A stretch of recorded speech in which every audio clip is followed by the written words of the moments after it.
privilege for me to have been involved in Peer Support Australia for almost half its life, and for almost a quarter of mine.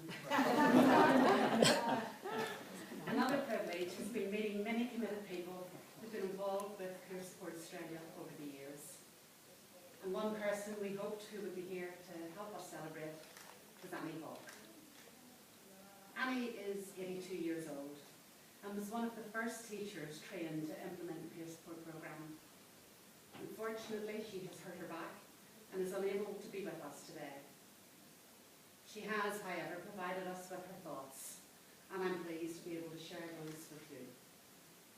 So, hi, my name is Annie Hawke, and I represent the peer support people of the early 1970s. The Peer Support Programme was initially developed to address a very real drug problem in the 70s. To give you an idea of the extent of the problem, at my school, some students would come to school stoned, and others would slip out into the Avalon sandhills to top up at lunchtime. I taught food technology and had only one straight student in my class. One of my students who grew his marijuana at Coringai Chase would hop in his boat to water his plants each week. On one trip he found no heads on the plants, no leaves, and some very stoned wallabies.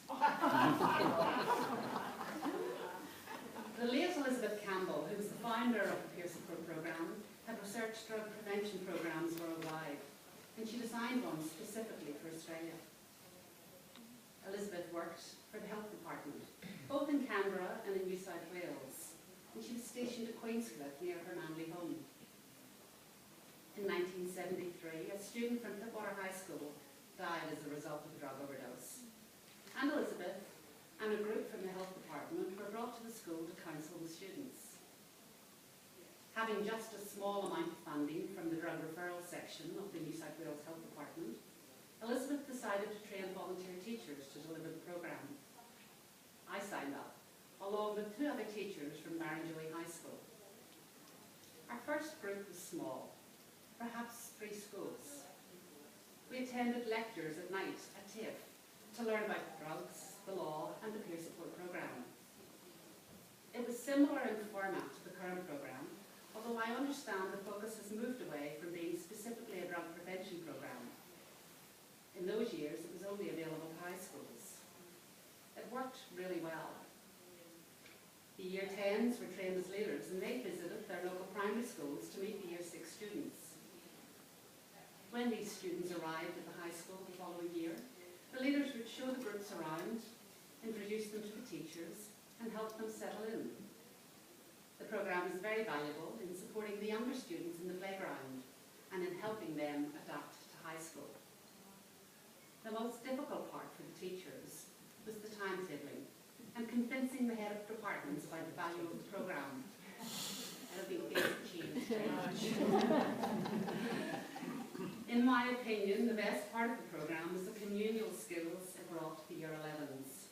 They ran dances, took extra responsibilities in the school, and were there for the younger students in and out of school. I believe the Peer Support Programme has had a wonderful influence on students, both senior and junior. Well done, Peer Support. I am proud to have been a part of your amazing legacy. But there have always been challenges with our youth, and there always will be. The current problems are with alcohol, designer drugs, social media, and relationships. A big ask for the Peer Support Programme to address. Education is so important. So let us educate the children of today and help them through any difficult times they may encounter along the way. I love young people. They are so full of ideas in life and are always pushing boundaries for a better world. With your help, they will conquer the world. Ladies and gentlemen, I hope you've enjoyed Annie's thoughts, and I'll now hand you back to Jen Dallas, our chairman.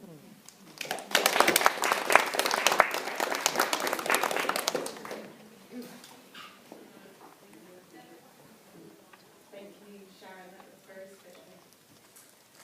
As I mentioned earlier, one of the wonderful things about the Peer Support Programme is the positive impact it has on the lives of young people. We are fortunate this year to have welcomed 2 new members of the Peer Support are promoting and supporting the positive work our program achieves. Dr. Timothy Psa is our most recent peer support ambassador, and we will have a chance to hear from Tim later in the evening.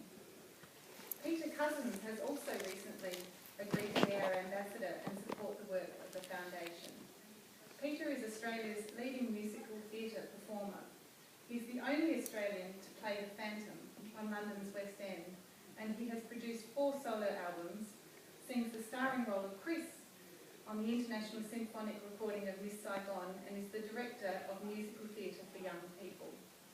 Peter is unable to be with us tonight, but sends this message. I am very happy to accept the role of ambassador to contribute in raising awareness of the peer support program. Peer Support Australia has synergy with my work in providing opportunities for young people to develop connections and relationships.